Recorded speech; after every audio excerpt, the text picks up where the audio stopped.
Donc voilà, je vous remercie d'être venu. Donc effectivement, la conférence s'intitule au départ donc un jeu de dupes, l'Espagne, la Catalogne et l'Union européenne. Donc on essayera de voir au fur et à mesure pourquoi un jeu de dupes. Euh, Avant tout, il me semble quand même qu'il y a un premier retour en arrière, enfin plus une précision majeure à faire. C'est de quoi est-ce qu'on parle? C'est-à-dire, c'est quoi l'Espagne et c'est quoi la Catalogne? Alors pas au sens forcément historique, mais en tout cas, comment fonctionne l'Espagne en termes territorial et institutionnel aujourd'hui? Parce que le problème séparatiste catalan n'est pas un problème nouveau, mais dans le cadre de l'organisation territoriale espagnole actuelle, connaît un regain particulièrement sur ces dernières années. Alors avant de faire un petit peu ces précisions sur comment ça fonctionne l'Espagne et qu'est-ce que c'est la Catalogne dans l'Espagne aujourd'hui, je voudrais juste faire une toute petite précision. Je suis limité dans le temps, c'est un sujet extrêmement vaste qui demanderait un nombre de précisions sur un nombre de sujets ahurissants, donc évidemment je ne peux pas tout aborder, j'ai fait des choix délibérés. S'il y a des choses que vous aimeriez entendre, vous pourrez m'en parler, me poser des questions à ce sujet après. C'est une précision aussi que je fais éventuellement pour les gens qui écouteront ensuite la conférence sur Internet, puisque régulièrement j'ai des gens qui m'expliquent que comme je n'ai pas abordé tel sujet qui était absolument important, je n'y connais rien. Donc voilà, c'est un parti pris explicite. Donc, on va essayer de comprendre ce qui est un petit peu en jeu dans l'indépendantisme catalan, et avant de comprendre, enfin pour pouvoir comprendre ça, il faut comprendre la façon dont fonctionne l'Espagne aujourd'hui et qu'est-ce que c'est la décentralisation à la sauce espagnole, si je puis dire. Donc l'organisation territoriale de l'Espagne, elle est fixée depuis quasiment 40 ans, depuis la Constitution de 1978 qui a été approuvée par référendum. Et en fait, cette Constitution, elle fait de l'Espagne ce qu'on appelle un État des autonomies. C'est un peu une organisation sui generis, il n'y a pas de point de comparaison dans le monde. Souvent on dit ça peut se rapprocher du système fédéral, c'est vrai, mais c'est pas à proprement parler un système fédéral. C'est un système où il y a 17 régions qu'on appelle autonomies ou communautés autonomes, dont rien que leur nom indique qu'elles jouissent d'un grand degré d'autonomie, très grand dans certains cas on va le voir. Mais ce n'est pas une fédération, pourquoi? Parce que si on prend deux exemples de fédérations comme l'Allemagne ou le Canada, d'abord toutes les entités fédérées, donc les provinces pour le Canada ou les Länder pour l'Allemagne, ont les mêmes droits et les mêmes devoirs. Elles disposent toutes des mêmes compétences. Et surtout, la répartition des compétences entre le gouvernement central et les entités fédérées est fixée une fois pour toutes. Ce qui n'est pas le cas en Espagne, où la répartition des compétences et de l'argent qui permet d'exercer ces compétences, parce que c'est aussi ça qui est en jeu, est en constante renégociation entre l'État central et les communautés autonomes, dans un sens, il ne faut pas se le cacher, qui va de plus en plus vers une décentralisation très poussée, et où l'État se dépossède de plus en plus de la plupart de ses compétences. Donc en fait, il y a ce mouvement-là qui empêche de considérer le système territorial et institutionnel espagnol comme un système fédéral, et il y a aussi le fait que toutes les communautés autonomes qui composent l'Espagne, les 17, n'ont pas toutes les mêmes compétences. Il y a des communautés autonomes qui ont un nombre de compétences et de prérogatives beaucoup plus grandes que d'autres. On va y venir rapidement, mais la Catalogne, c'est celle qui dispose du plus grand nombre de compétences dans toute l'Espagne. Elle a quasiment 200 prérogatives propres. Par exemple, la Catalogne, comme le Pays Basque, comme la Navarre ou comme les Canaries, a un corps de police propre. La police nationale n'a pas de mandat permanent en Catalogne, parce qu'il y a une police propre qu'on appelle les Mossos d'Esquadra. Le Pays Basque aussi en a une, la Navarre aussi, les Canaries aussi, mais pas les autres communautés autonomes. Inversement, par exemple, le Pays Basque ou la Navarre disposent d'une compétence, d'un privilège particulier que ne possède pas, dont ne dispose pas la Catalogne, qui est ce qu'on appelle le concert fiscal ou concert économique. C'est-à-dire que le Pays Basque et la Navarre vont collecter l'impôt sur le revenu sur leur territoire et en reverser une partie à l'État central espagnol suite à une négociation. Mais ce n'est pas l'État central espagnol qui définit l'assiette de l'impôt sur le revenu au Pays Basque et en Navarre. Ce n'est pas le cas de la Catalogne, qui, elle, est régie par un régime commun de ce point de vue-là. Donc, ce qu'il faut retenir à mon avis de tout ça, c'est que toutes les communautés autonomes espagnoles, Catalogne comprise et surtout la Catalogne, ont d'énormes marges de manœuvre économiques, financières, culturelles, éducatives, etc. Dans les faits, donc, même si l'Espagne, comme je vous l'ai dit, n'est pas un État fédéral, elle fonctionne la plupart du temps comme une forme d'État fédéral, dans le sens où ce sont les communautés autonomes, les entités fédérées, entre guillemets, qui assument l'essentiel de la politique régionale et locale, et notamment de la politique économique. Par exemple, ce qu'il faut savoir, c'est que, alors ça c'est des données, me semble-t-il, de l'OCDE, en 2017, donc cette année, l'OCDE va calculer que l'ensemble des communautés autonomes espagnoles géraient 32,4% des recettes publiques du pays, ce qui est considérable. Ça fait de l'Espagne le premier pays européen en la matière. Si on classe les différents pays européens par gestion des ressources fiscales pour les différentes régions, on se rend compte que c'est en Espagne que les régions ont le plus de ressources fiscales entre leurs mains. Donc 32,4% des recettes fiscales pour l'ensemble des communautés autonomes en Espagne en 2017, et l'État, lui, en gère 21,6%. Et là, inversement, c'est le chiffre le plus faible de toute l'Union européenne, c'est-à-dire que même l'État central allemand gère plus de recettes fiscales chaque année que l'État espagnol, proportionnellement. Donc ça veut dire une chose, c'est que économiquement, mais aussi politiquement, l'État espagnol est relativement faible sur un certain nombre de sujets, et les communautés espagnoles sont relativement fortes, voire très fortes, sur un certain nombre de sujets. Ça permet au passage de réfuter un argument qui est donné régulièrement par les indépendantistes catalans, qui consiste à dire qu'en réalité la Catalogne dispose d'une marge d'autonomie très faible. En réalité, elle dispose d'une marge d'autonomie extrêmement forte. Et en fait, je m'avance un peu, mais en fait, si on voulait aller encore plus loin, effectivement, à part lui donner une indépendance de facto ou de jure, ce serait compliqué. Ce serait très compliqué. Donc la Catalogne peut tout à fait développer, et elle le fait depuis des décennies, des politiques économiques, financières, culturelles, éducatives, de santé propre. Il faut savoir que toutes les communautés autonomes en Espagne gèrent la majeure partie du système scolaire et le système de santé publique, ce qui fait qu'en réalité on a 17 systèmes de santé publique en Espagne plus qu'un seul, et 17 systèmes éducatifs plutôt qu'un seul. Alors, qu'est-ce que ça représente un petit peu la Catalogne dans l'ensemble espagnol ? Alors l'Espagne, aujourd'hui, c'est à peu près 46,5 millions d'habitants. La Catalogne, c'est 7,4 millions d'habitants. Donc c'est la deuxième communauté autonome espagnole la plus peuplée derrière l'Andalousie, qui a un peu plus de 8 millions. Et elle représente quasiment 20% du produit intérieur brut espagnol, à peu près à égalité avec la communauté de Madrid, la région de Madrid. Donc c'est... Pour le moment encore, à mon avis, ça risque de changer cette année, la région la plus riche en PIB nominal d'Espagne. Je pense qu'à mon avis, cette année, elle passera deuxième. Et c'est la quatrième région la plus riche en PIB par habitant en Espagne. Derrière la première, depuis quelques années déjà, c'est la région de la capitale, la communauté de Madrid, le Pays Basque et la Navarre. Donc on arrive avec la Catalogne en quatrième. La Catalogne connaît, je vous le dis à titre indicatif, mais c'est assez important, depuis le début des années 2000, un déclin économique relatif au sein de l'Espagne, notamment, pas seulement, mais notamment vis-à-vis de la région de la capitale. C'est-à-dire que la Catalogne connaît une croissance en moyenne plus faible de son PIB régional que la communauté de Madrid. Et en fait, si aujourd'hui la communauté de Madrid est quasiment aussi riche en PIB total que la Catalogne, ça n'a pas toujours été le cas. Dans les années 80, il y avait des écarts beaucoup plus considérables.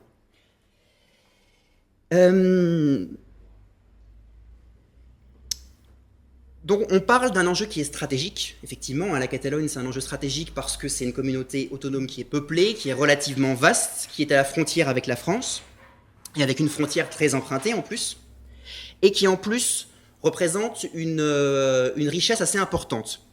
Mais la Catalogne n'est pas que dynamique ou que riche, elle a aussi un certain nombre de problèmes économiques parfois plus aigus que dans le reste du pays. Elle a notamment un très fort taux d'endettement, qui est à 35% du PIB. Alors, pour un pays, ce ne serait pas énorme, mais pour une région, surtout, qui ne peut plus se financer sur les marchés, puisque les communautés autonomes, en théorie, doivent financer leurs dettes sur les marchés.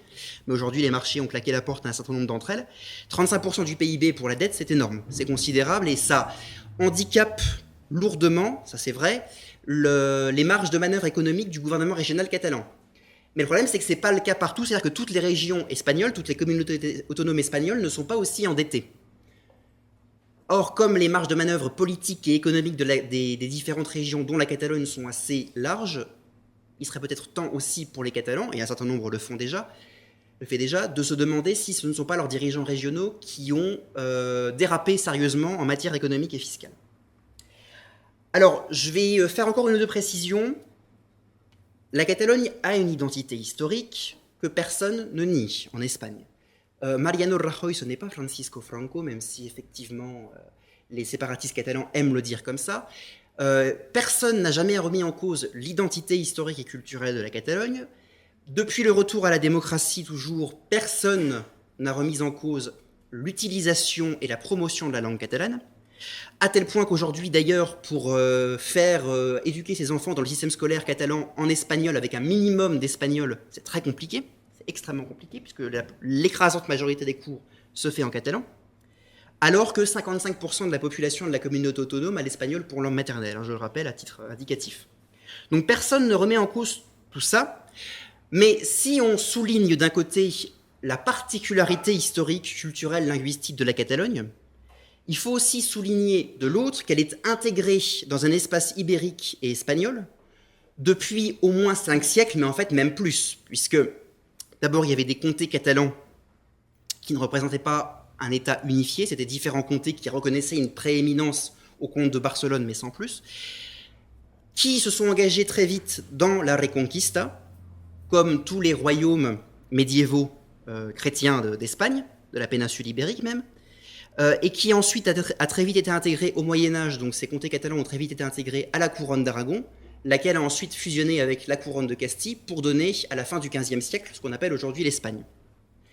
Donc il y a une particularité, mais la Catalogne est historiquement intégrée dans l'Espagne. Il n'y a pas de moment où la Catalogne est à la fois unifiée et indépendante.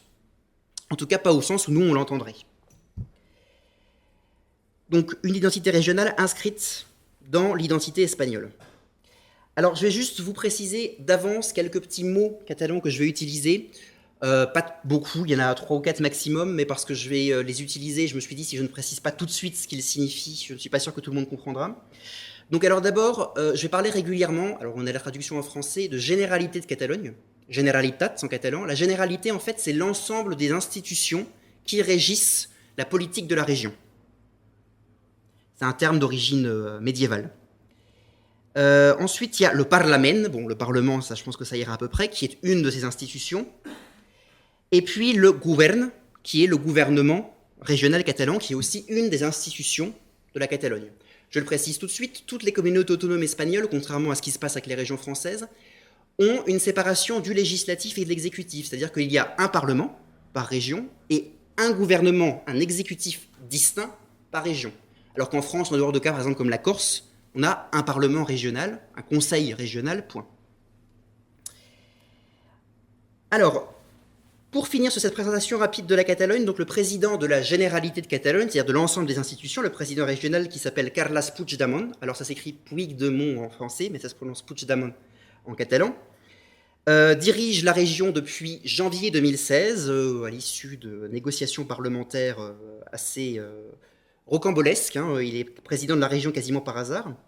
Et il est à la tête d'une coalition qui s'appelle Junts pel Sí, Ensemble pour le oui à l'indépendance, c'est ça que ça veut dire. Cette coalition, elle n'a qu'une majorité relative au Parlement catalan. Pour pouvoir faire passer toutes ces lois, cette coalition est obligée de composer avec un petit parti dit de gauche radicale qui est indépendantiste lui aussi, qui s'appelle la CUP, la Candidature d'Unité Populaire, qui pourrait être comparable en France, moi je ne sais pas, à l'aile gauche de la France Insoumise par exemple, pour vous donner un petit peu l'orientation affichée en tout cas. L'orientation réelle c'est autre chose, mais l'orientation affichée c'est celle-là.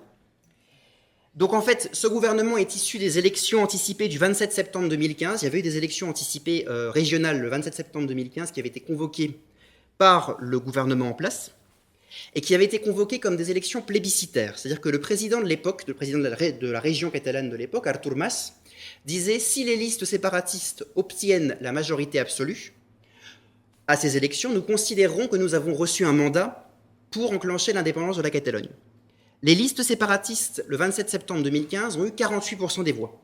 Donc pas une majorité absolue. Elles n'ont pas eu une majorité absolue, mais elles ont eu une majorité absolue, enfin en voix elles l'ont eu, mais pas en siège. Elles n'ont pas eu la majorité absolue en voix, je vais y arriver, mais elles l'ont eu en siège parce qu'en fait le système électoral catalan, il y a un système électoral par communauté autonome, le système électoral catalan est extrêmement inégalitaire et toutes les zones rurales, qui sont celles qui votent le plus indépendantistes, sont surreprésentées par rapport aux zones urbaines, notamment de l'aire urbaine de Barcelone ou de celle de Tarragone. Donc en fait, on a plus de gens qui sont opposés à l'indépendance que de gens favorables, mais on se retrouve avec un système de répartition des sièges qui permet aux indépendantistes d'avoir la majorité en sièges. Donc ils ont, sur 135 sièges au Parlement régional, ils en ont 72. Donc voilà, ça c'était un rappel très général. J'ai essayé vraiment d'être le plus succinct possible. Et je vais essayer maintenant de revenir un petit peu sur les principaux événements des dernières années qui expliquent pourquoi, ces dernières années, il y a eu un regain d'indépendantisme. J'ai là aussi été obligé de faire des choix. On pourrait remonter à 1700, à 1640, etc. Mais je vais me concentrer sur les dernières années parce qu'en fait, ce sont surtout celles-là qui sont en cause. Et il y a une année qui est charnière pour les séparatistes, qui est l'année de 2006. Alors, pourquoi l'année de 2006 ? 2006, c'est à la fois un point de départ et un aboutissement. 2006, c'est l'aboutissement de ce qui s'est passé dans les années 80 et 90 en Catalogne. Dans les années 80 et 90, le président régional qui était à droite s'appelait Jordi Pujol, d'un parti qui s'appelait Convergence et Union, qui n'existe plus aujourd'hui. Et Jordi Pujol, lui, son objectif affiché, c'était de faire pays, de faire en sorte que la Catalogne fût un pays. Et donc, qu'est-ce qu'il a mis en place, ce Jordi Pujol ? Il a mis en place un certain nombre d'instruments politiques, culturels, économiques, qui ont permis de créer une fantastique machine d'ingénierie sociale pour conditionner une grande partie des Catalans autour de l'idée suivante: la Catalogne est une nation plus ancienne que l'Espagne, plus ancienne que la France, plus ancienne que toutes les nations au monde, il faut le savoir, et elle consent pour le moment à rester dans l'Espagne, mais la présence espagnole sur le territoire catalan peut être assimilée à une forme d'invasion ou de colonisation. Ça s'est mis en place tout au long des années 80 et 90. Et pourquoi ça a pu se mettre en place ? Parce que les gouvernements nationaux en Espagne avaient besoin d'une majorité parlementaire, et le plus souvent, un seul parti n'y parvenait pas à avoir une majorité parlementaire. Il manquait 20 ou 30 sièges. Alors qu'est-ce que faisaient ces partis ? Ils s'alliaient avec les partis qui n'étaient pas séparatistes à l'époque, régionalistes ou nationalistes. Donc régulièrement, la gauche comme la droite, Felipe González dans les années 80 et début des années 90, José María Aznar dans les années 90, José Luis Rodríguez Zapatero dans les années 2000, ont été contraints de passer des alliances parlementaires au niveau national avec des élus nationaux des partis régionalistes. Ces partis régionalistes ont dit aucun problème, mais vous nous accordez tel et tel et tel et tel privilège économique, fiscal, politique, etc. Donc les partis nationaux se sont en fait rendus à chaque fois pour des questions de politique. Donc c'est pour ça aussi que ce type de politique a pu passer au niveau régional. Alors, je vous parlais de l'année 2006, on y arrive tout doucement. En 2004, il y a les élections générales, donc les élections parlementaires nationales en Espagne, on appelle ça élection générale. Et à l'époque, donc, le candidat du Parti socialiste ouvrier espagnol, le candidat social-démocrate José Luis Rodríguez Zapatero, estime, probablement à juste titre d'ailleurs, qu'il ne pourra pas être élu président du gouvernement s'il n'a pas les voix de la gauche en Catalogne, s'il n'a pas les faveurs des électeurs de gauche en Catalogne. Alors qu'est-ce qu'il fait ? Il promet à la Catalogne un nouveau statut d'autonomie. Alors, un statut d'autonomie, c'est quoi ? Toutes les communautés autonomes espagnoles ont un statut d'autonomie. C'est un document qui peut être comparé à une sorte de constitution régionale. C'est-à-dire que ça dresse un petit peu la liste de toutes les compétences propres de chaque région, ses frontières, sa capitale, un certain nombre d'éléments, comment est-ce qu'on élit le Parlement, comment est-ce qu'on élit le président, etc. Donc lui, ce qu'il dit, vous avez un statut d'autonomie depuis 1979, je vais vous en promettre un qui, évidemment, va aller beaucoup plus loin dans la décentralisation. Vous allez, grâce à moi, si j'arrive au pouvoir, avoir beaucoup plus de compétences propres.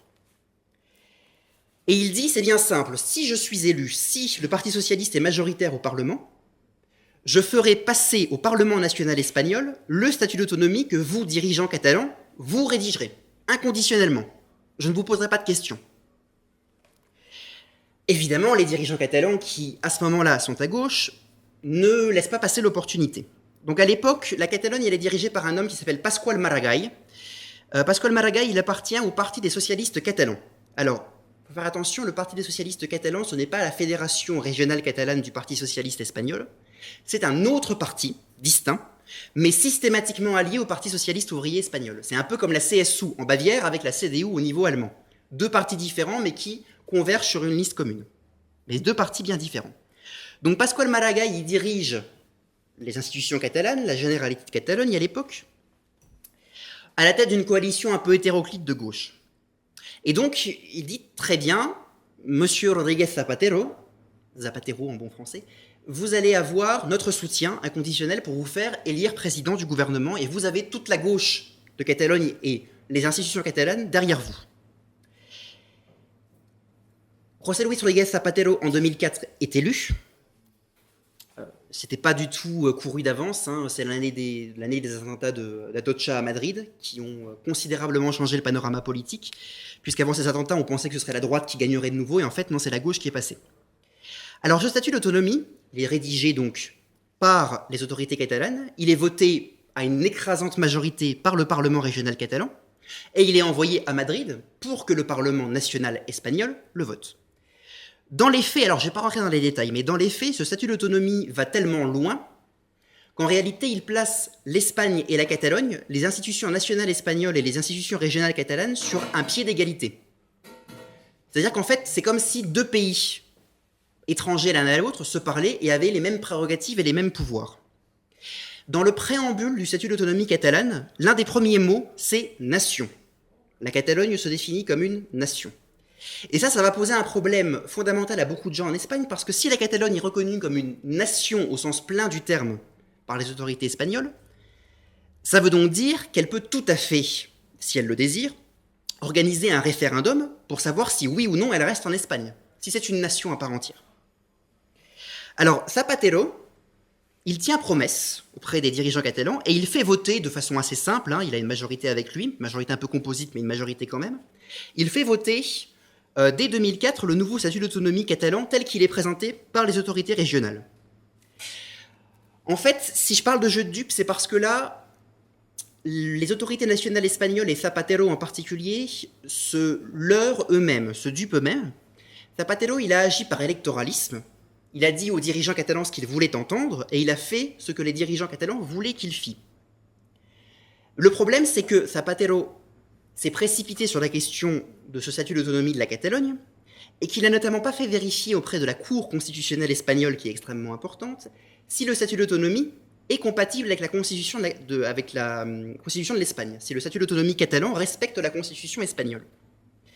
Et à l'époque, l'opposition de droite, l'opposition espagnole de droite, mais aussi plusieurs autres communautés autonomes espagnoles et plusieurs institutions espagnoles, lisent ce statut et disent, à notre avis, il y a un certain nombre de dispositions qui, dans ce texte, vont à l'encontre de la constitution espagnole, notamment du principe d'unité de l'Espagne, qui est affirmé dès l'article 2 de la Constitution nationale. Qu'est-ce qu'ils font? Ils disent, on va en avoir le cœur net, on dépose ça à la Cour constitutionnelle qui va l'examiner. Le problème, c'est que la Cour constitutionnelle n'a pas le temps de l'examiner parce que, dès le 18 juin 2006, il y a un référendum régional en Catalogne pour savoir si les Catalans acceptent ou pas ce nouveau statut. Et ce statut, il est accepté à 78% des inscrits. Donc les autorités catalanes et les autorités espagnoles indirectement ont fait voter les Catalans sur un texte dont nul ne savait si la Cour constitutionnelle n'allait pas le retoquer, n'allait pas dire « attendez, il y a un souci avec tel et tel point ». Alors 78% des participants, sauf que le nombre de votants sur les inscrits, justement, est de 49%. C'est-à-dire que les autorités catalanes qui avaient dit ce monsieur Zapatero, il est formidable parce qu'il répond à des attentes bouillonnantes et majoritaires de la population catalane qui veut plus d'autonomie, il semblerait bien qu'il ait dupé son monde puisqu'il n'y a que 49% des inscrits qui se sentent concernés par ce texte. Sur les 49%, il y a 78% de oui, mais c'est 78% sur 49%. Donc ça pose quand même un petit peu la question de la légitimité, même interne à la Catalogne, de ce statut. S'il n'y a que 49% des gens qui se sont déplacés, est-ce que ça valait bien la peine de faire un nouveau statut? Est-ce que vraiment c'était une demande sociale réelle? Mais passons. Les problèmes vont s'accumuler à partir de là, parce que la Cour constitutionnelle commence à examiner le statut d'autonomie. Elle met extrêmement longtemps à se prononcer, pour plusieurs raisons, mais il y en a une qui est très importante, c'est que le Parti socialiste, qui est toujours au pouvoir, ne veut surtout pas que la Cour constitutionnelle retoque ce texte. Il dit qu'il y va quasiment de la coalition nationale, parce que si jamais elle retoque ce texte, les dirigeants catalans vont venir me voir en me disant « mais attendez, qu'est-ce qui se passe? C'est quoi? Vous nous aviez promis que ça passerait sans problème, et là il y a la Cour constitutionnelle qui nous dit que ça va pas. » Donc le Parti socialiste et Zapatero vont faire beaucoup de choses en leur pouvoir pour empêcher la Cour constitutionnelle de travailler correctement. On y arrive toujours. Mais elle rend quand même un avis. En 2010, 4 ans après le référendum régional catalan sur le statut d'autonomie. Et le problème, c'est qu'elle dit, voilà, le nouveau statut d'autonomie de la Catalogne dans l'ensemble nous paraît constitutionnel, mais il y a quelques points problématiques que vous devez changer parce qu'ils ne sont pas conformes avec la constitution espagnole. Alors, à l'époque, les autorités catalanes et encore aujourd'hui disent que le statut d'autonomie catalan a été sabré, défiguré, dépecé, démembré, enfin tous les verbes que vous pouvez imaginer. En fait, ce qui a posé problème sur les 223 articles du statut d'autonomie de la Catalogne, du nouveau statut d'autonomie, c'est 14 articles. Et encore, il y en a un seul qui a été invalidé complètement. Et 13 autres sur lesquels la Cour constitutionnelle a dit il faudra les modifier dans ce sens-là ou dans ce sens-là. Le gros point d'achoppement, c'était celui de la définition de la Catalogne comme une nation qui était affirmée dès le début de ce statut. Alors, ça ne plaisait pas du tout à l'opposition de droite, ça ne plaisait pas à plusieurs autres régions, ça ne plaisait pas à plusieurs institutions espagnoles. La Cour constitutionnelle, qu'est-ce qu'elle dit ? Elle dit, vous pouvez conserver, si vous le souhaitez, le terme de nation, mais ne vous attendez pas à ce qu'il ait des effets juridiques. Vous pouvez l'utiliser comme un terme symbolique, mais à aucun moment vous ne pourrez vous en prévaloir pour dire la Catalogne est une nation. Nous avons le droit de faire un vote interne pour savoir si nous restons dans l'Espagne ou pas. À l'époque, cet arrêt de la Cour constitutionnelle espagnole est extrêmement mal reçu par les dirigeants catalans, qui disent aux électeurs catalans, qui disent aux Catalans en général, la Cour constitutionnelle espagnole est dans la main de la droite espagnole, elle vient de sabrer, elle vient de détruire notre statut d'autonomie. C'est une attaque inadmissible contre la Catalogne de la part d'une autorité espagnole. Nous ne reconnaissons pas la validité de cet arrêt. Et qu'est-ce qu'on vous demande ? On vous demande de manifester dans la rue. Et c'est ce qui arrive le 9 juillet 2010. Le 9 juillet 2010, une dizaine de jours après que la Cour constitutionnelle a rendu son arrêt concernant le statut, il y a à peu près 1 million de personnes qui défilent à Barcelone, sous le slogan « Nous sommes une nation, c'est nous qui décidons. Somos una nación, nosotros decidimos ». Il y a un gros point vraiment de cristallisation autour de ce statut d'autonomie et de sa très légère modification par la Cour constitutionnelle, j'insiste sur le très légère, parce que c'est la première fois que frontalement des autorités régionales catalanes disent « La justice espagnole n'a rien à nous dire ». Si un arrêt de la justice espagnole et de la Cour constitutionnelle ne nous convient pas, nous ne l'acceptons pas. Ça, c'est extrêmement important parce qu'à partir du moment où des institutions élues, officielles, remettent en cause des arrêts de justice, on commence à glisser sur une pente très savonneuse. Donc il y a un jeu de dupes un petit peu général. Il y a Zapatero qui s'est fait duper par son électoralisme et par sa précipitation. Il y a les citoyens catalans qui se sont fait duper par leurs autorités régionales et nationales parce qu'elles leur ont dit « Ne vous en faites pas, tout va très bien se passer, vous aurez ce que vous voulez ». Et puis, il y a aussi le fait que Zapatero et les autorités régionales catalanes aient dupé l'ensemble des Espagnols en leur expliquant qu'il y avait une demande très majoritaire de la part des Catalans de changer de statut d'autonomie et d'avoir plus d'autonomie, alors qu'en fait, on constate au niveau du référendum qu'il y a 49% des inscrits qui sont déplacés. Mais tout est déjà inscrit là-dedans, à mon avis. Là, il y a vraiment un point nodal, il y a vraiment le premier nœud du problème. Donc c'est la crise de 2006, la crise du référendum sur le statut d'autonomie. Alors, je vais revenir sur les années qui suivent un peu plus rapidement. Donc les années de 2010, le moment où la Cour constitutionnelle rend son arrêt sur le statut d'autonomie catalan, à aujourd'hui. Donc, gardez bien quand même dans un coin de votre tête ce problème du statut et la façon dont les autorités catalanes ont réagi. Alors en 2008, il y a le début de la crise économique et financière qui touche le monde entier, en particulier les États-Unis et l'Union européenne, en particulier la zone euro, en particulier les pays du sud de l'Europe et dans ces pays du sud l'Espagne. En Espagne, la Catalogne accuse le coup de façon assez violente, plus que d'autres régions espagnoles, notamment plus que la région de la capitale, plus que le Pays basque. Et ça crée une forte insatisfaction dans la population catalane, comme dans toute la population espagnole. Pourquoi ? Parce que la situation économique se dégrade, les licenciements se multiplient, les recettes ne rentrent plus dans les caisses régionales ou nationales, et le gouvernement central commence à dire « on ne peut plus dépenser, il va falloir faire des mesures d'ajustement structurel extrêmement fortes et couper dans les dépenses sociales, notamment, de façon forte ». à l'époque, en 2008, c'est encore la gauche qui dirige en Catalogne, mais il va y avoir un changement en 2010. Et en 2010, c'est à peu près le moment où l'État central va dire aux communautés autonomes, ça ne peut plus continuer comme ça, vous ne pouvez plus continuer à dépenser n'importe comment, à dépenser plus que ce que vous gagnez. Il va falloir faire des coupes. Et en 2010, donc il y a des élections régionales en Catalogne qui portent la droite catalane au pouvoir, la droite de Convergence et Union, le parti dont je vous parlais tout à l'heure. Et c'est Artur Mas, bon représentant de la bourgeoisie libérale catalane, qui arrive aux affaires. Lui, Artur Mas, il est extrêmement content de pouvoir se défausser sur l'État central pour faire passer ses propres mesures économiques impopulaires. La Catalogne a une politique, sous Artur Mas et sous l'actuel président Carles Puigdemont, une politique très antisociale. Et les autorités catalanes n'ont pas attendu que Madrid leur dise de faire une politique antisociale pour la faire.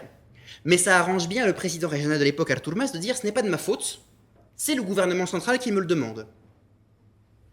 C'est là que commence un petit peu, même beaucoup, à se répandre la rhétorique, moi je dirais la propagande, des autorités régionales catalanes. Madrid nous vole, l'Espagne nous vole, España ens roba en catalan. Sans Madrid, sans l'Espagne, nous nous en sortirions mieux, nous ferions une politique sociale formidable, l'argent coulerait à flot. Là, je vais vous citer des promesses qui ont vraiment été faites et qui sont faites encore récemment. Non seulement les retraites, les pensions de retraite seraient garanties, mais en plus, les retraités toucheraient plus d'argent. Nous aurions plus d'argent pour l'ensemble des dépenses importantes, l'éducation, la culture, etc. Donc l'idée, c'est la Catalogne donne trop d'argent à l'État central, et en retour, elle n'en reçoit pas assez, elle perd de l'argent en route. Et ça, ce n'est pas tolérable. Ce n'est pas tolérable, donc cet État qui nous vole de l'argent, c'est forcément un État semi-dictatorial. Et le reste de l'Espagne, ce sont quand même des pauvrets, des gens un peu sous-développés. Il faut voir ce qui se dit sur la Catalogne de la part des autorités régionales, sur l'Andalousie de la part des autorités régionales catalanes. C'est quand même plutôt amusant, entre guillemets. Je crois que j'y reviendrai. Donc il y a cette rhétorique-là qui se met en place, qui ne va pas fonctionner immédiatement, mais qui petit à petit fait son chemin. Pourquoi ? Parce que les autorités régionales catalanes ont la main mise sur les médias publics régionaux, qui aujourd'hui sont vraiment en ligne de mire parce qu'ils ont diffusé une haine de l'Espagne ahurissante. Elle a la main mise sur l'éducation, où on enseigne aux jeunes catalans que l'Espagne est un État dictatorial, que la Catalogne est démocratique depuis toujours, et que la Catalogne est envahie, dominée, colonisée par l'Espagne.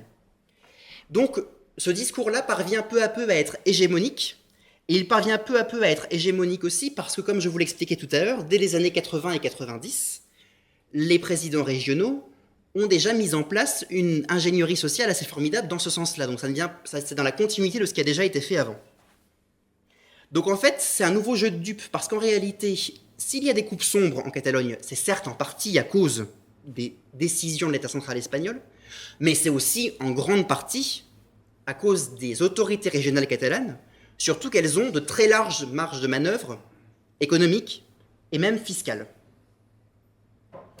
Donc Artur Mas, le président régional, se cache un peu derrière le nouveau président national espagnol, le nouveau président du gouvernement espagnol, Mariano Rajoy, en disant « c'est pas moi, c'est lui ». Ce mécontentement, en fait, va absorber cette rhétorique anti-Madrid, anti-Espagne, et ça va exploser en 2012. 2012, c'est l'année où commence véritablement la radicalisation qui mène au point actuel. Pourquoi en 2012 ? Parce que en 2012, Mariano Rajoy a été élu quelques mois auparavant, et Artur Mas, le président régional catalan, va le voir à Madrid en lui disant « voilà, la Catalogne exige un certain nombre de nouvelles compétences et de nouveaux transferts d'argent de la part de l'État central, notamment la Catalogne aurait pouvoir gérer son impôt sur le revenu, mais pas seulement, il y a tout un ensemble d'autres exigences que Artur Mas formule auprès du président du gouvernement espagnol, Mariano Rajoy. Et Mariano Rajoy, en bon galicien, gestionnaire, petit bourgeois, fonctionnaire juridique, lui dit ça n'est pas possible, je n'ai rien contre vous, mais nous ne pouvons pas, étant donné l'état des finances espagnoles, on ne peut pas se priver de recettes supplémentaires, étant donné les sacrifices auxquels doit consentir l'Espagne dans son ensemble. Sacrifices qui sont aussi exigés, évidemment, par les instances européennes, par les instances communautaires. Donc, il lui adresse une fin de non-recevoir, probablement poli. Mariano Rajoy n'est pas un homme extrêmement discourtois ou agressif. Mais enfin, il lui adresse une fin de non-recevoir. Et à ce moment-là, Artur Mas dit très bien, puisque c'est comme ça, je vais agir en conséquence. Donc Artur Mas va mettre l'ensemble des ressources politiques, économiques, médiatiques, culturelles dont disposent les autorités catalanes au service d'un seul objectif, l'indépendance de la Catalogne. Il va, s'il le faut, et il l'a fait, sabrer dans des dépenses sociales pour financer l'objectif de l'indépendance catalane.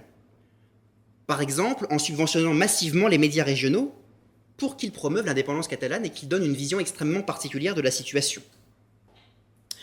En finançant aussi des associations séparatistes qui parfois préexistaient, qui existaient depuis plusieurs décennies, mais qui tout à coup se retrouvent nantis de sommes absolument énormes grâce aux libéralités du pouvoir régional catalan. Je pense notamment à l'Assemblée nationale catalane, qui n'est pas un parlement, qui est une association, et à Òmnium Cultural, qui est une autre association catalane. Ces deux associations qui sont vraiment au cœur de la répercussion de la propagande séparatiste. Qu'est-ce qu'on fait aussi? Qu'est-ce que Artur Mas fait aussi? Qu'est-ce que le gouvernement régional catalan fait aussi? Il va financer massivement la Diada. Alors la Diada, vous avez peut-être vu les images dans la presse ou à la télévision ou sur Internet. La Diada, ça se passe tous les 11 septembre à Barcelone. C'est considéré comme la grande fête de la région catalane, qui commémore un événement du XVIIIe siècle. On y reviendra peut-être dans les questions si ça vous intéresse, mais là je ne suis pas sur un point de vue historique aussi lointain. Et à cette occasion, il y a toujours un cortège de manifestants. Mais là, véritablement, Artur Mas et la Généralité de Catalogne vont utiliser ces manifestations traditionnelles pour dire, vous voyez, il y a 1 million, 2 millions, 3 millions de personnes dans la rue qui exigent à grand renfort de banderoles, de haut-parleurs et de ballons, l'indépendance de la Catalogne. Ça réussit plutôt bien d'ailleurs. Alors les chiffres, le nombre de participants est toujours surestimé par les autorités catalanes, mais effectivement, il y a 2 millions, jusqu'à 2 millions parfois de personnes qui, à l'occasion du 11 septembre, chaque année depuis 2012, marchent dans les rues de Barcelone en disant au gouvernement espagnol « Vous avez le peuple catalan contre vous ». Évidemment, qui oserait remettre en cause ces chiffres de participants avancés par la Généralité de Catalogne et la volonté unanime du peuple catalan de devenir indépendant. Donc c'est massivement subventionné tout ça. Par exemple, on finance des dizaines, des centaines de bus pour faire venir des gens de tous les coins de Catalogne, mais aussi de Perpignan, mais aussi parfois des gens de Valence, pour gonfler au maximum ces cortèges. La chose s'envenime parce que Mariano Rajoy, qui est très occupé à l'époque à essayer de redresser économiquement l'Espagne, laisse la chose pourrir. Il ne s'en occupe que très marginalement. Il faut dire que c'est un homme de l'immobilisme, Mariano Rajoy, et c'est pas quelqu'un qui aime beaucoup prendre les problèmes à bras-le-corps. Il est partisan d'une stratégie qui consiste à dire « laissez les problèmes se régler tout seuls ». Le problème, c'est que celui-là ne se règle pas tout seul. Alors, il y a une première consultation référendaire qui est organisée en Catalogne sur la question de l'indépendance le 9 novembre 2014. Ce que les Espagnols appellent 9N, 9N, sur le 9 novembre 2014. Alors je dis consultation et pas référendum à proprement parler parce que cette consultation n'est pas organisée directement par les autorités politiques catalanes, mais elle subventionne des associations qui vont l'organiser. Ce qui est intéressant, c'est que c'est un premier test, malgré tout, même si les conditions démocratiques de ce référendum laissent à désirer, mais c'est un premier test pour savoir quel est l'état réel de la population catalane. 80% des votants approuvent l'idée d'une indépendance de la Catalogne le 9 novembre 2014. Sauf qu'il y a 37% des inscrits qui sont mobilisés. Et ces 37%-là sont les plus motivés, ceux qui reconnaissent évidemment la validité de cette consultation référendaire, c'est-à-dire les indépendantistes. Il y a des reportages extrêmement intéressants à l'époque qui montrent que les non-indépendantistes, les unionistes pour le dire comme ça, affirment clairement qu'ils n'iront pas participer parce qu'ils ne reconnaissent pas la validité de cette consultation. Donc voilà, 37% de participation sur le corps électoral catalan et sur ce corps électoral, 80% de oui. C'est un score qui, dans un autre pays, s'attirerait les critiques des pays occidentaux. Par exemple, si Vladimir Poutine se faisait élire au premier tour de l'élection présidentielle russe à 80%, je n'ose pas imaginer ce que les autorités françaises diraient. Mais bon. Alors, la situation continue à pourrir. Je vous l'ai dit, Mariano Rajoy déteste prendre les problèmes à le corps. Je pense qu'il est un peu dépassé par la situation aussi, mais beaucoup de temps à l'assimiler. Et la Généralité de Catalogne, elle, estime qu'elle est fondée à violer massivement la constitution espagnole et la loi. Donc elle va continuer à le faire, parce que tout l'argent qui est utilisé par les autorités régionales catalanes pour financer l'indépendantisme, ça n'est pas autorisé par le gouvernement national. Et la justice rend plusieurs arrêts en disant que c'est de la prévarication et de la malversation de fonds. Vous n'utilisez pas l'argent des impôts aux fins prévues légalement à cet effet. Mais l'État espagnol étant affreusement dictatorial, les autorités catalanes peuvent rester en poste et écopent au pire de quelques petites amendes. On aboutit, comme ça, bon an mal an, au référendum de cette année, du 1er octobre 2017. Je ne vais pas trop m'étendre dessus, simplement pour rappeler qu'il y a effectivement une très forte majorité des votants qui ont dit oui à l'indépendance, 90%, on continue sur des scores bouteflikiens. Mais il n'y a que 43% du corps électoral prévu qui s'est déplacé. Et là, je vais citer uniquement des chiffres fournis par les autorités régionales catalanes. Elles expliquent que malgré les décisions de la justice espagnole et donc la réaction policière, il y a 96% des bureaux de vote où tout s'est déroulé normalement. C'est la Catalogne qui le dit, ce sont les autorités régionales catalanes qui le disent. Et que sur les 4% restants, toutes les personnes qui n'auraient pas pu voter ou qui auraient vu les urnes se faire emmener par les policiers pouvaient aller voter où elles le souhaitaient, dans n'importe quel bureau de vote. De fait, il y a un certain nombre de journalistes qui se sont amusés en disant « Tiens, est-ce qu'on peut voter plusieurs fois ?» Oui, on peut. 3, 4, 5 fois. On s'est retrouvé avec des petits villages perdus en Catalogne, du type Palol de Rebardit, tout petit truc, où il y a 200% du corps électoral qui a participé. Ça, c'est formidable quand même. Donc ça, c'est quand même des scores, je veux dire, voilà, une démocratie en marche.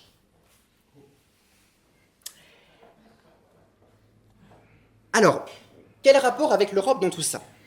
J'ai fait ce petit retour historique, mais il y a des rapports avec l'Union européenne, avec l'Espagne, on l'a dit, et aussi avec la France.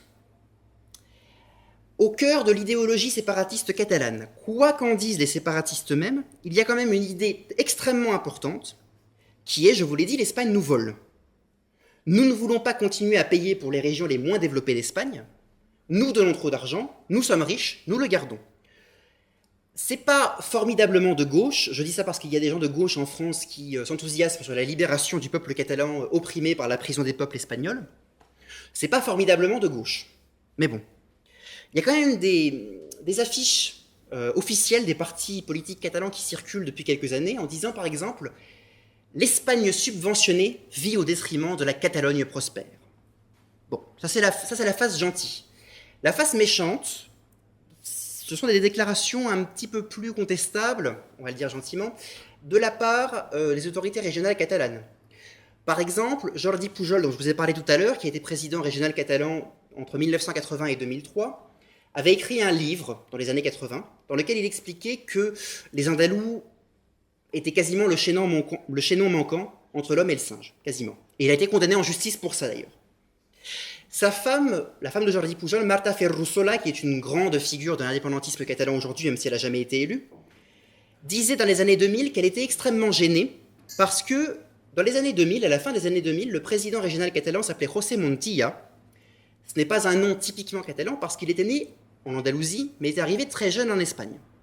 Et elle disait, dans une interview télévisée, sans que ça choque le moins du monde les indépendantistes catalans, « Oui, ça me gêne qu'un président régional catalan ait un nom espagnol, et qu'il soit né en Andalousie. C'est un peu gênant quand même. » Juste au passage, l'essentiel des noms de famille, et même des prénoms en Catalogne, sont des prénoms qu'on retrouve partout en Espagne. Le prénom majoritaire en Catalogne, comme partout dans toutes les autres régions espagnoles, c'est García. Et on retrouve des Pérez, Martínez, ce que vous voulez. Mais ces gens-là, bizarrement, ne sont jamais représentés. Ces noms-là ne sont jamais représentés au plus haut de la politique ou de la culture catalane. C'est toujours des noms bien catalans. Ça interroge aussi sur la façon dont ces gens-là sont sélectionnés. Donc il y a l'égoïsme fondamental d'une région riche et d'une région qui méprise, voire qui a une haine xénophobe pour le reste de l'Espagne. L'actuel vice-président régional de la Catalogne, Oriol Junqueras, qui est censé être de la gauche républicaine de Catalogne, a écrit un livre dans les années 80 dans lequel il explique que l'une des justifications les plus intéressantes et les plus puissantes à l'indépendantisme catalan, c'est que les Catalans ont un code génétique très différent de celui des autres Espagnols, qui est plus proche des Suisses, des Allemands. Il n'a pas dit des Burkinabés, je ne sais pas pourquoi, c'est bizarre. Et que ça justifie effectivement l'indépendance. Déjà, c'est absolument n'importe quoi, parce que la Catalogne, c'est le fruit d'un brassage. Il y a énormément de gens des autres régions espagnoles qui sont venus au fil des siècles, et en particulier une immigration de travail sous l'époque franquiste, durant l'époque franquiste. Et la majeure partie des gens aujourd'hui ne sont pas, entre guillemets, catalans de souche. Ça ne veut pas dire grand-chose aujourd'hui. Donc c'est un égoïsme de région riche et extrêmement méprisante, pour le dire gentiment. Et donc la coalition au pouvoir aujourd'hui, la coalition Junts-Pelsi, Ensemble pour le Oui, dit « Nous en avons marre que l'Espagne vive au crochet de la Catalogne ». C'est un égoïsme de région riche qu'on retrouve ailleurs en Europe. Il y a eu récemment, alors pas un référendum d'indépendance, mais un référendum sur une plus grande autonomie pour la Lombardie et la Vénétie en Italie, sur des questions fondamentalement économiques et fiscales. La Flandre, en Belgique, dit grosso modo la même chose sur la Wallonie. Et il faut savoir par exemple que suite au vote du Brexit et suite à l'élection de Donald Trump, alors il y a eu la Californie qui s'est dit pourquoi pas nous? Pourquoi nous ne deviendrions-nous pas indépendants, après tout? Et puis il y a des villes, à un moment il y a quand même des choses qui ont circulé à propos de Londres et Paris, Londres disant que finalement, comme elle avait largement voté pour le Remain, pour la permanence du Royaume-Uni dans l'Union européenne, il n'y avait pas de raison que Londres supporte la décision des pecnos de Liverpool ou de Birmingham. Donc, il y a quand même un aspect européen à la question. Et puis, il y a un aspect qui concerne plus précisément l'Union européenne, cette fois-ci, c'est que le principe même de l'Union européenne conduit quand même, qu'on le veuille ou non, et qu'on s'en réjouisse ou pas, à l'affaiblissement des États qui la composent. Parce que les États se séparent d'un grand nombre de leurs compétences fondamentales, des compétences en matière industrielle, économique, financière. Et donc, si les États-nations sont faibles dans l'Union européenne, pourquoi des discours alternatifs, des discours nationaux alternatifs ne surgiraient-ils pas? Et pourquoi est-ce que les régions les plus riches n'auraient pas intérêt à traiter directement avec les instances communautaires? En plus, le projet de l'Union européenne repose quand même sur un effacement des frontières, dans le cadre de l'espace Schengen. Donc, puisque les frontières sont brouillées, l'une des caractéristiques fondamentales de l'État-nation, qui est d'avoir des frontières définies, et le fait qu'on ne puisse pas y rentrer n'importe comment, ça ne veut pas dire qu'on ne puisse pas y rentrer du tout, mais qu'on ne puisse pas y rentrer n'importe comment, cette caractéristique fondamentale-là a largement disparu. On en fait régulièrement les frais. Il y a aussi une politique régionale de l'Union européenne, pilotée entre autres par le Comité des régions de l'Union européenne, et financée par un certain nombre de fonds. Alors le plus connu de ces fonds, c'est le Fonds européen de développement régional, le FEDER, qui distribue à des régions en retard de convergence, comme on dit, des régions plus pauvres dans un certain nombre de pays, des fonds pour le développement d'infrastructures jugées capitales ou des projets jugés capitaux. Alors, ce FEDER, il a un impact économique assez modéré concernant l'Espagne. Il faut savoir qu'entre 2000 et 2006, les fonds du FEDER, donc le Fonds européen de développement régional, ça représente chaque année 0,1% de la croissance du PIB. Donc ce n'est pas non plus quelque chose d'économiquement absolument indispensable. Mais ça crée l'impression suivante, c'est l'Union européenne, ce sont les instances communautaires qui financent les régions, et non plus les États. Alors qu'en réalité, l'Union européenne ne produit pas d'argent, et que ce sont les États membres qui versent de l'argent. Un certain nombre en versent plus qu'ils n'en reçoivent. On voit régulièrement, on peut en voir en France, mais on en voit aussi en Espagne, des grands panneaux, par exemple, dans le cadre de chantiers, sur des routes, sur des bâtiments. Hôpital, je ne sais pas quoi, de Barcelone, financé par la Généralité de Catalogne, le FEDER, l'Union européenne. Et on voit très rarement mentionner le nom de l'Espagne qui a versé de l'argent aussi dedans. Donc il y a cette problématique là aussi de la politique régionale de l'Union européenne. Et puis la problématique catalane, elle concerne aussi directement la France. Vous savez qu'il existe dans le sud de la France un département qui s'appelle les Pyrénées-Orientales, et que l'essentiel des Pyrénées-Orientales correspond à ce qu'historiquement on appelle la Catalogne. Il y a juste une petite région, un petit canton à l'extrême nord des Pyrénées-Orientales qui s'appelle la Fenouillède, qui est historiquement occitan et non pas catalan. Or, la généralité de Catalogne et les séparatistes catalans ont des visées explicites sur le rattachement des Pyrénées-Orientales qu'ils appellent Catalunya Nord, Catalogne Nord. Ils estiment que cette partie nord de la Catalogne leur a été arrachée indûment et sans légitimité par la France au moment du traité des Pyrénées. Vous savez que le rattachement de ce qu'on appelle le Roussillon se fait au traité des Pyrénées en 1659. D'ailleurs, pour les séparatistes catalans et pour la généralité de Catalogne, il existe ce qu'on appelle les països catalans, les pays catalans. Et les pays catalans, ça dépasse de très très loin la Catalogne à strictement parler. Ça concerne donc la Catalogne espagnole, la Catalogne nord, les Pyrénées orientales, une petite partie, ce qu'on appelle la frange du Ponant, qui est une petite partie à l'est de l'Aragon, toute la communauté de Valence, le nord de la région de Murcie, qui est une région au sud-est de l'Espagne, ainsi que les îles Baléares. Et ça, c'est pour la version modérée, parce que pour les moins modérés des séparatistes catalans, la Catalogne s'arrête aux portes de Toulouse et de Marseille. Mais ce sont des revendications officielles. Alors, évidemment, quand des responsables séparatistes catalans viennent en France pour être interrogés par un média, c'est pas l'aspect qu'ils mettent le plus en avant. Mais ces revendications ne sont pas officieuses, ce n'est pas le fait de quelques illuminés de comptoir, sont vraiment des revendications officielles. Les pays catalans, ça n'a aucune réalité historique, c'est une invention des années 60, c'est un Valencien qui a inventé ça, qui s'appelle Joan Fuster. C'est une invention complète, et je peux vous dire qu'il y a beaucoup d'habitants à Valence et aux Baléares qui voient ça d'un très très mauvais œil. Alors, je vais en arriver à une conclusion générale sur ce que j'ai dit, je ne veux pas être trop long. Dans ce jeu de dupes, il ne peut y avoir que des mauvaises nouvelles si indépendance de la Catalogne il y a. D'abord, c'est une mauvaise nouvelle pour l'Espagne, parce que les Espagnols se verraient privés, se verraient volés, se verraient spoliés d'un morceau de leur territoire, sans qu'on leur ait demandé leur avis à eux. Les séparatistes catalans réclament beaucoup le droit de décider, le droit de vote, le droit à l'autodétermination, mais évidemment, le droit à décider, c'est pas pour les autres Espagnols, c'est que pour nous.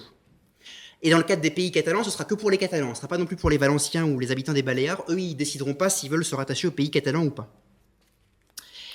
C'est une mauvaise nouvelle aussi pour les Catalans eux-mêmes, dont une majorité, qui reste à définir, mais une majorité à mon avis, ne sont pas indépendantistes, mais qui se retrouvent pris au piège, gouvernés par des gens qui ne gouvernent plus du tout pour eux, mais uniquement pour les indépendantistes, des indépendantistes et un gouvernement qui montre les unionistes du doigt, qui les menacent, parfois physiquement, parfois de mort, qui parfois les frappe, qui crée une pression sociale délirante en faveur de l'indépendantisme dans tous les milieux sociaux, au travail, à l'école, à l'université, et j'en passe.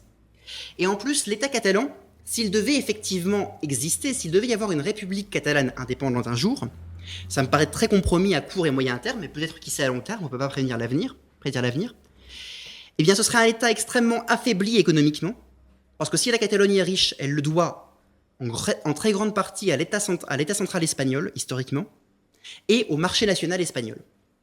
La richesse de la Catalogne, elle s'est faite essentiellement au moment où l'État central avait le plus de compétences et au moment où il a le plus favorisé la Catalogne. Depuis qu'elle a un nombre de compétences très important, la Catalogne a plutôt tendance à décliner économiquement qu'à être dynamique. Et en plus, ce serait un État qui ne serait reconnu par extrêmement peu d'autres États, voire aucun, et qui naîtrait avec une légitimité politique interne faible, puisque je vous l'ai dit, il y a une très forte proportion de la population qui ne reconnaît plus les autorités régionales catalanes, des Catalans qui ne les reconnaissent plus et qui ont manifesté, par exemple, le 8 octobre dernier, où ils étaient 1 million dans les rues, et qui commencent à manifester parce qu'ils n'ont plus peur aujourd'hui des menaces qu'on leur adresse. Ils en ont eu peur pendant très longtemps. Il faut voir comment ça se passe en Catalogne, c'est extrêmement tendu. Et enfin, ce serait une mauvaise nouvelle pour les Français et les autres Européens parce que ça montrerait qu'il est possible de commencer à dépecer réellement les États-nations. Ça inciterait éventuellement à des regroupements du type pays catalan, et ça inciterait les Flamands, la Padanie, éventuellement l'Écosse, d'autres régions espagnoles, à réenclencher un processus d'indépendance qui aurait plus de chances d'aboutir. Donc voilà, c'était tout, je vous remercie.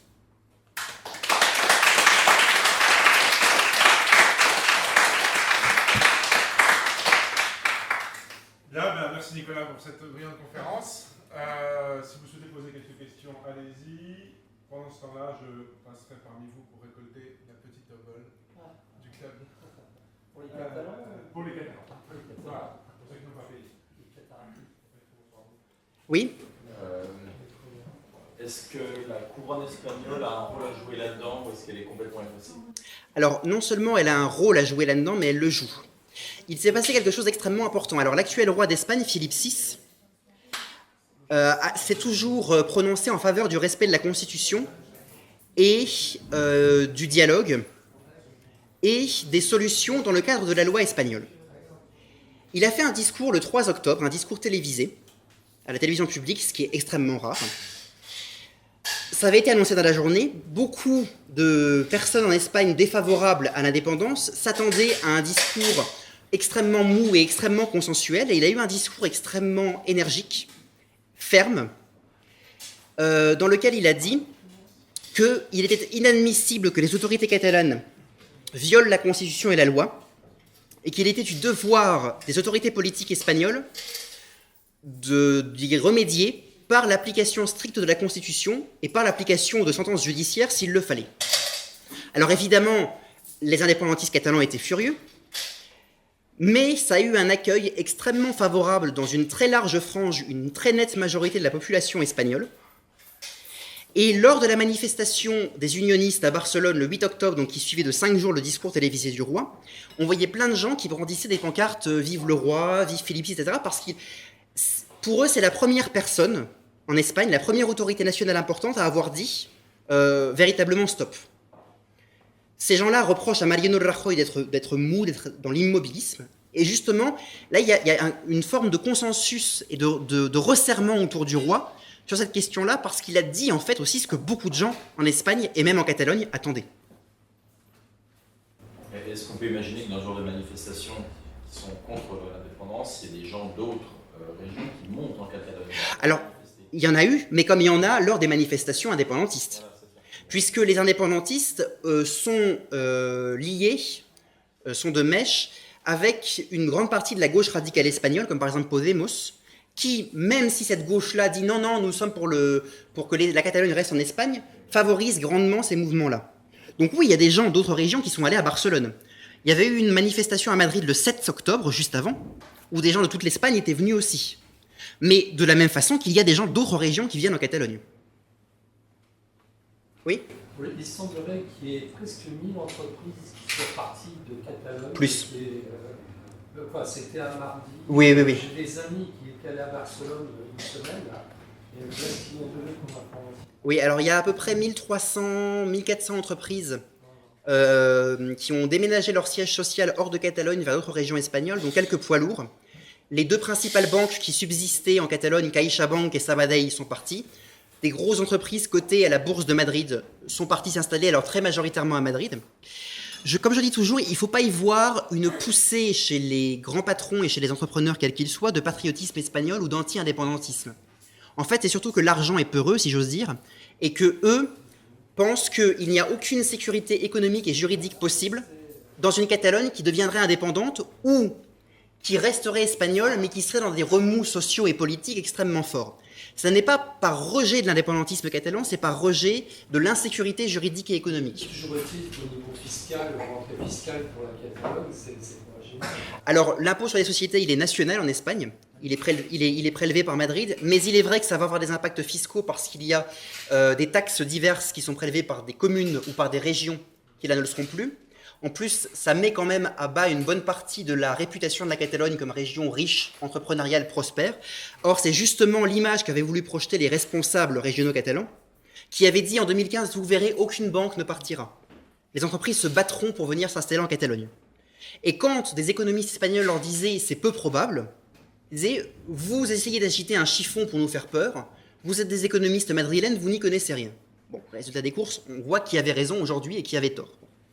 Mais effectivement, ça va poser des problèmes. Et puis ça, c'est la première phase, le déménagement de siège fiscal. Ensuite, il y a le transfert du siège, le déménagement de siège social. Ensuite, il y a le transfert du siège fiscal. Et puis, il y a enfin, et ça, plusieurs entreprises importantes comme SEAT, par exemple, qui a son siège à côté de Barcelone, à Martorell, ils réfléchissent, il y a le transfert des unités de production. Et donc de la main-d'œuvre. Donc, il y a effectivement aussi ça qui est en train de jouer. Mais pour les autorités catalanes, il ne se passe rien. C'est un détail. C'est en détail. Oui. Vas-y, je vous en prie. Au niveau justement du statut d'État, si jamais la Catalogne elle réussit à devenir indépendante, Mhm. est-ce que ça va changer dans le statut officiel de l'Espagne? Ah bah, pas grand-chose, à part que si cette indépendance est reconnue par l'Espagne, pour le moment, je le dis tout net, hein, c'est impossible, mais admettons, dans l'hypothèse où il y a une indépendance de la Catalogne et que cette indépendance est reconnue par l'Espagne, ça ne changera, en termes purement juridiques, pas grand-chose sur le coup, à part une redéfinition des frontières, et puis bon, la population, le PIB, tout ça va changer un peu. En termes de statut, ça ne va pas changer grand-chose. En revanche, je me permets un peu de rebondir sur ce que vous dites. Là où ça va changer quelque chose, c'est que l'État central, si pour une raison ou une autre, il n'arrive pas à empêcher l'indépendance, aura une légitimité extrêmement faible à l'égard des Espagnols. Il faut bien voir qu'une très nette majorité des Espagnols aujourd'hui n'en peuvent plus de cette question et disent mais faites quelque chose. Faites quelque chose pour arrêter les autorités régionales catalanes qui violent systématiquement la loi, qui en plus détournent de l'argent massivement à des fins indépendantistes. Dans tous les sondages électoraux qu'on a depuis quelques semaines, tous les partis politiques qui se montrent compréhensifs à l'égard des autorités séparatistes catalanes s'écroulent en intention de vote. Et tous ceux qui se montrent très fermes, je pense par exemple au Parti citoyen, Ciudadanos, le parti centriste, au contraire, connaissent un ballon d'oxygène et progressent très fortement dans les sondages. Si Mariano Rajoy décidait de dissoudre aujourd'hui le Parlement national, je pense que ce serait une chose intelligente à faire. S'il décidait de dissoudre le Parlement régional aujourd'hui, enfin dans les jours qui viennent ou dans les semaines qui viennent, je pense sincèrement qu'il pourrait avoir une coalition beaucoup plus simple à gérer, une coalition parlementaire beaucoup plus simple à gérer, et surtout, il réussirait à vaincre durablement la gauche. Alors je dis pas ça parce que moi je suis pour Mariano Rajoy, je n'ai pas d'amitié spécifique pour cet homme, mais de son point de vue, il est clair que ce serait une bonne opération parce qu'aujourd'hui une bonne partie de la gauche est complètement distanciée sur cette question en Espagne, voire est complice comme Podemos, et risque très fortement de se faire sanctionner au niveau national sur cette question-là. Donc je pense que voilà, il va y avoir un problème de légitimité du gouvernement espagnol s'il n'agit pas, s'il ne parvient pas à reconducir, comme diraient les Espagnols, à améliorer la situation.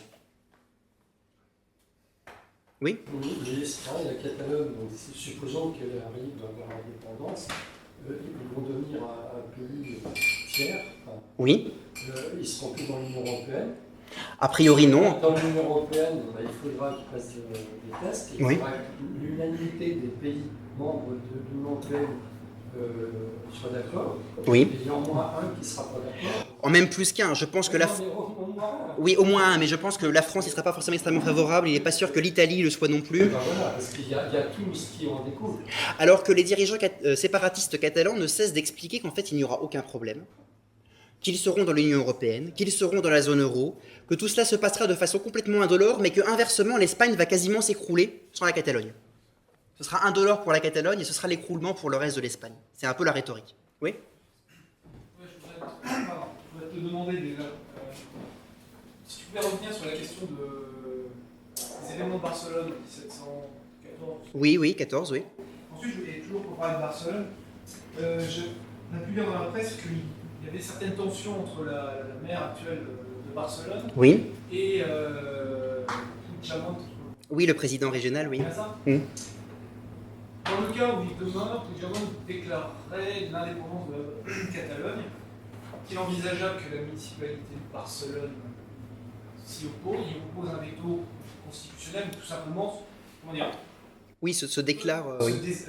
affirme ce désaccord, et par conséquent face obstacle, parce qu'on imagine difficilement une Catalogne indépendante amputée de Barcelone, de sa capitale.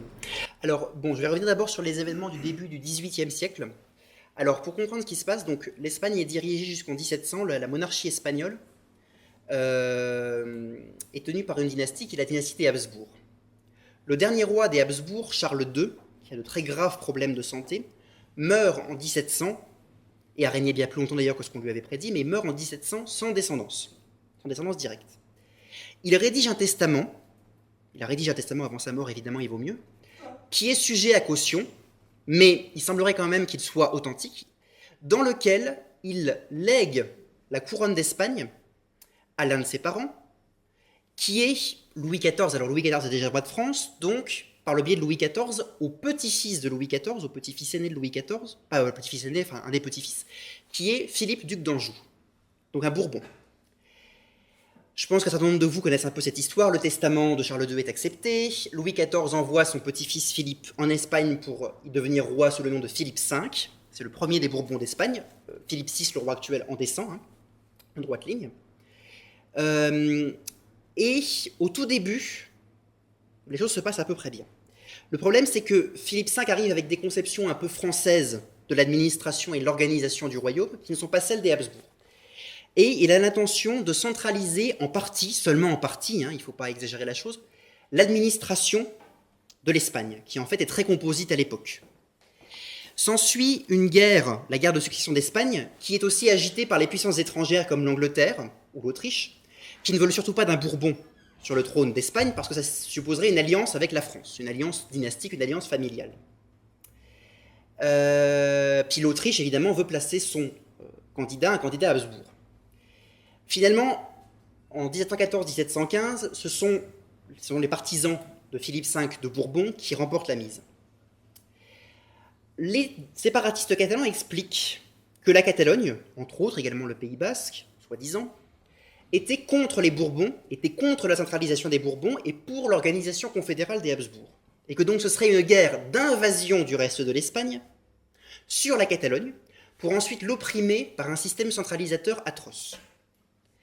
Le problème, c'est qu'en réalité, ce n'est pas une guerre de l'Espagne contre la Catalogne, c'est une guerre des Espagnols entre eux, partisans des Bourbons et partisans des Habsbourg.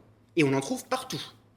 On trouve à Barcelone, on trouve en Catalogne des partisans des Bourbons.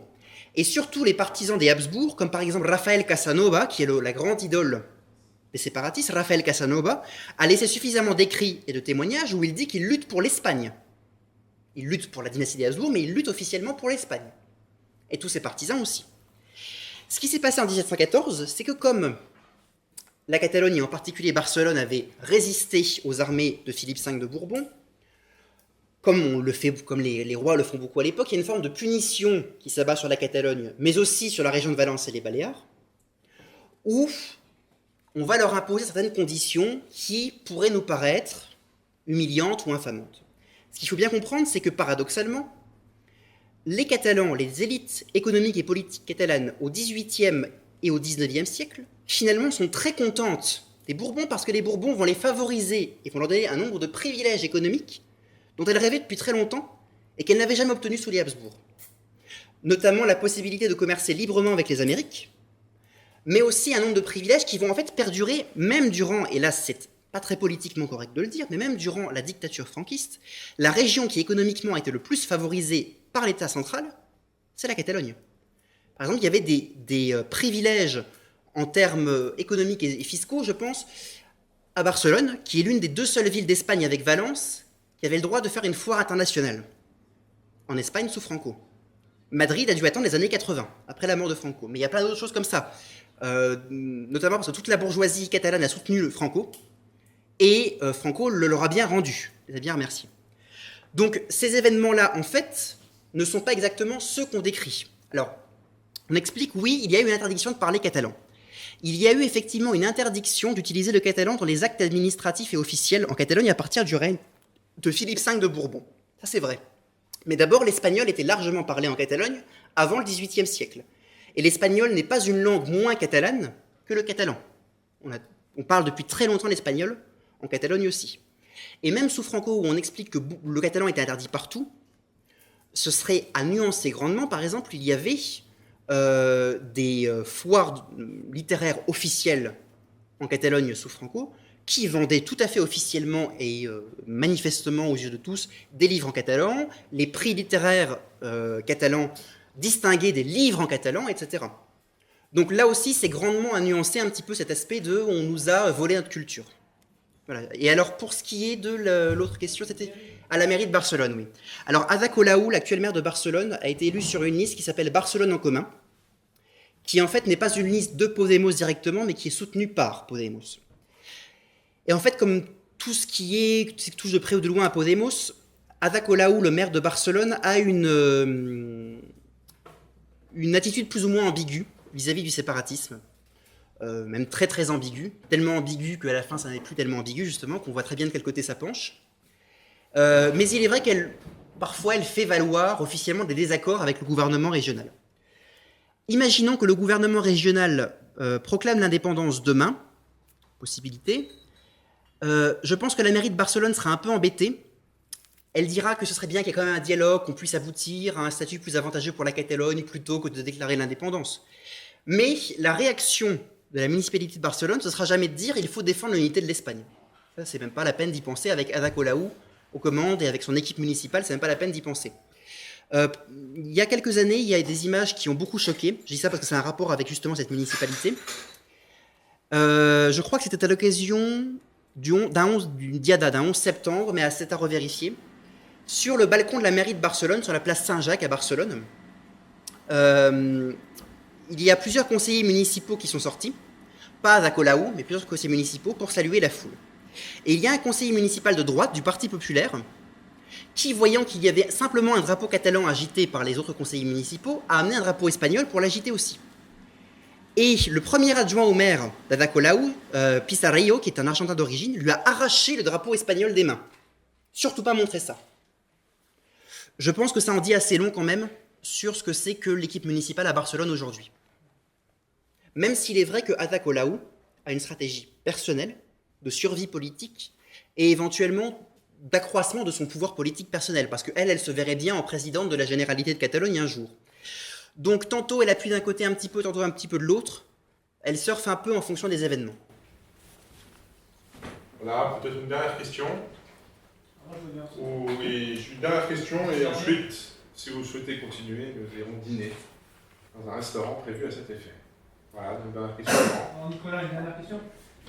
Les indépendantistes, qui existent quand même depuis le 19e siècle, Oui. des mouvements constitués, se sont toujours prévalus de leur républicanisme, Oui. contre les différentes monarchies, contre la dictature Primo de Rivera, celle de Franco. Je dois savoir si c'est d'après toi juste un argument publicitaire, un argument de vente, ou est-ce que c'est réellement, ou est-ce qu'il y a une sincérité derrière ça et que ça aurait un rôle, ça joue réellement un rôle dans la volonté d'indépendance des partis catalans qui se sont succédés jusqu'à aujourd'hui? C'est un peu des deux en fait. C'est un petit peu des deux parce que à la fois il y a effectivement un républicanisme historique en Catalogne, mais pas qu'en Catalogne. Il y a d'autres régions qui sont républicaines. Oui, tout à fait, tout à fait. Mais par exemple, durant la guerre civile, on dit toujours c'est Barcelone qui est tombé en dernier. Non, c'est Madrid qui est tombé en dernier, premièrement. Et puis surtout, Madrid a opposé une résistance républicaine farouche aussi aux troupes franquistes, etc. Bon, c'est vrai qu'il y a une tradition, on peut pas le nier, de républicanisme en Catalogne. Mais cette tradition, elle était limitée pendant très longtemps, jusqu'à quelques années. Elle concernait quelques partis et leur base sociale, leur base électorale. Elle a été récupérée aujourd'hui par tous les partis politiques séparatistes, même la droite séparatiste, qui l'utilisent en fait d'abord pour s'opposer à l'Espagne, qui est une méchante monarchie, et toute monarchie est archaïque, alors que la République, c'est forcément moderne. Voilà, c'est un peu ça, et la monarchie est forcément absolue, rétrograde, et la République est forcément démocratique. Après, il y a une sincérité chez un certain nombre de militants du séparatisme, bien sûr, républicaine. On ne peut pas le nier, évidemment. Donc c'est pour ça que c'est un peu des deux. C'est à la fois un appel, un encart publicitaire, un slogan, et en même temps, chez un certain nombre de personnes, il y a une sincérité. Évidemment, ça s'est renforcé par le fait que lors de son discours télévisé du 3 octobre, Philippe VI n'a pas été dans le sens des séparatistes, ou au moins du dialogue. En même temps, il n'avait rien à y perdre, puisqu'en réalité, les séparatistes ne veulent pas reconnaître Philippe VI comme leur souverain, comme leur chef d'État. Donc de toute façon, même s'il avait été, entre guillemets, sympathique avec eux, il n'aurait pas forcément eu plus leur adhésion. Et c'est pas comme ça qu'il a réfléchi, visiblement. Donc voilà. Merci.